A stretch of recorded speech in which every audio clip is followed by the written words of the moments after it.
இந்த வீடியோவில் பெருமாள் திருமொழி அப்படிங்கிற ஒரு மனப்பாட பகுதியை நம்ம பார்க்க போகிறோம்.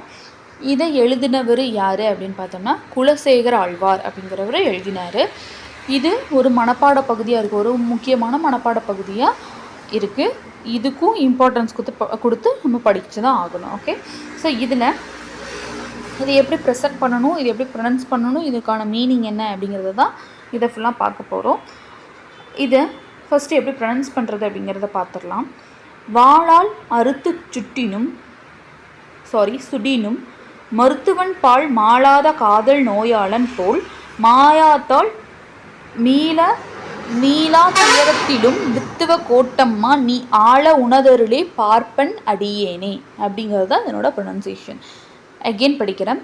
வாளால் அறுத்து சுடினும் மருத்துவன் பால் மாளாத காதல் நோயாளன் போல் மாயாத்தால் மீளா துயரத்திலும் வித்துவ கோட்டம்மா நீ ஆளா உணதருள பார்ப்பேன் அடியேனே.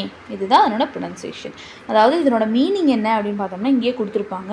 அதாவது இப்போ ஹாஸ்பிட்டல் நம்ம போகிறோம் அப்படின்னா நம்மளுக்கு ஒரு சர்ஜரி அப்படின்னா இப்போ டாக்டர் வந்து என்ன பண்ணுறாங்க, நம்மளை அந்த சர்ஜிக்கல் பிளேடால் கிழித்து நம்மளுக்கு என்ன பண்ணுவாங்க, ட்ரீட்மெண்ட் பார்ப்பாங்க. அதே மாதிரி தான். ஆனால் அவங்க மேலே நம்ம கோவப்பட மாட்டோம். நம்மளுக்கு அவங்க ஹர்ட் தான் பண்ணுறாங்க, பட் இருந்தாலும் கோவப்பட மாட்டோம். எதுக்காக?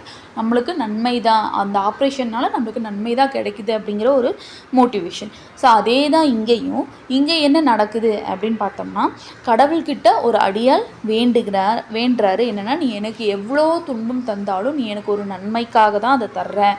எப்போவுமே உன்னோட அருளுக்கு வேண்டி நான் எப்போவுமே அருளுக்காக மட்டும்தான் நான் இருக்கேன் அப்படிங்கிறது தான் இந்த பாட்டோட பொருள்.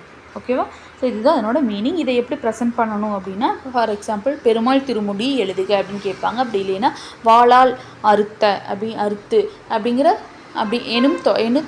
என்று தொடங்கும் பாடலை எழுதுக அப்படின்னு கேட்கலாம். அப்படி இல்லைன்னா அடியேனே என முடியும் பாடலை எழுதுக அப்படியும் கேட்கலாம். ஸோ அந்த மாதிரி கேட்கும்போது நீங்கள் இந்த பாட்டை எழுதணும். ஃபஸ்ட்டு பெருமாள் திருமொழின்னு ஹெட்டிங் போட்டுட்டு இந்த 4 லைன் மனப்பாட 4 லைன் எழுதிட்டு கீழே குலசேகர ஆழ்வார் அப்படின்னு எழுதணும்.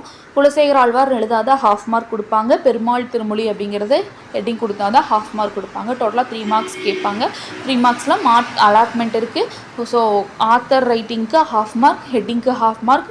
எகெயின் இதில் இருக்கக்கூடிய அப்படியே, அதாவது எந்த ஒரு ஸ்பெல்லிங் மிஸ்டேக்கும் இல்லாமல் ஸ்பேஸ் முதல் கொண்டு கரெக்டாக எழுதுனா அனதர் 2 மார்க்ஸ் உங்களுக்கு அலாட் பண்ணுவாங்க. இதுதான் மார்க் ஸ்ப்ளிட் அப். ஓகேவா? தேங்க்யூ.